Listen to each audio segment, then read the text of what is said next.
রাশিয়ার তেল ইন্ডিয়া কিনতেছে, চীন কিনতেছে, বাংলাদেশ কিনতে পারছে না। এটা হচ্ছে CCR, cargo control room. BNP সরকার কাজ করতেছিল।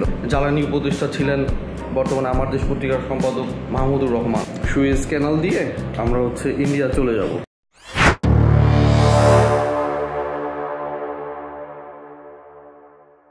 আসসালামু আলাইকুম। সর্বশেষ বলেছিলাম যে রাশিয়ার তেল বাংলাদেশ কেন কিনতে পারে না। আমি এখন রাশিয়ার সেন্ট পিটার্সবার্গের প্রিমোর্স থেকে Russian exported plain crude oil, এটাকে রেপকো বলে, সেই রেপকো লোড করছি। লোড করে আমরা ইন্ডিয়া যাব, ইন্ডিয়াতে ডিসচার্জ হবে। তার মানে এই তেলটা ইন্ডিয়া কিনতেছে। অলরেডি রাশিয়ার উপরে স্যাংশন আছে, বাট ইন্ডিয়া তেল কিনতেছে। আন্তর্জাতিক বিশ্ব তাকে কোনো কিছু বলতেছে না। এটা আমি এখন আছি সিসিআর, এ দেখেন, হ্যাঁ, এটা সিসিআর, কার্গো কন্ট্রোল রুম।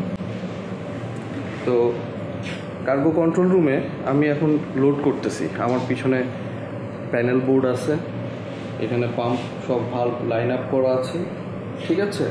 তো আমি লোড করতেছি, আর আমার পেছনে দেখতে পাচ্ছেন যে জাহাজ পোর্টে আছি আমরা।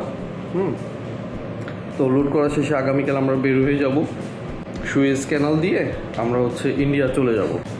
তা এখন কথাটা যে রাশিয়ার তেল ইন্ডিয়া কিনতেছে, চীন কিনতেছে, বাংলাদেশ কিনতে পারছে না।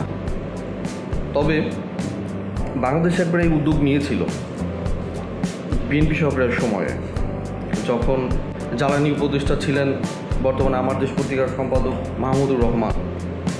কিন্তু তিনি উদ্যোগ নিয়েছিলেন ইরান থেকে তেল কেনার। ইরানের তেলের কিছু ক্যাটাগরি আছে, Iranian light, Iranian heavy, Iran South Pars condensate, কিছু কেমিক্যাল আছে, মিথানল। তো ইরানের তেলটাকে বাংলাদেশে নিয়ে বাংলাদেশে রিফাইন করার জন্য যেই প্রযুক্তিগত উৎকর্ষতার সাধন দরকার ছিল, সেটা বাংলাদেশের ছিল না। এবং সেটা নিয়ে তৎকালীন বিএনপি সরকার কাজ করতেছিল, বাট শেষ করতে পারে নাই।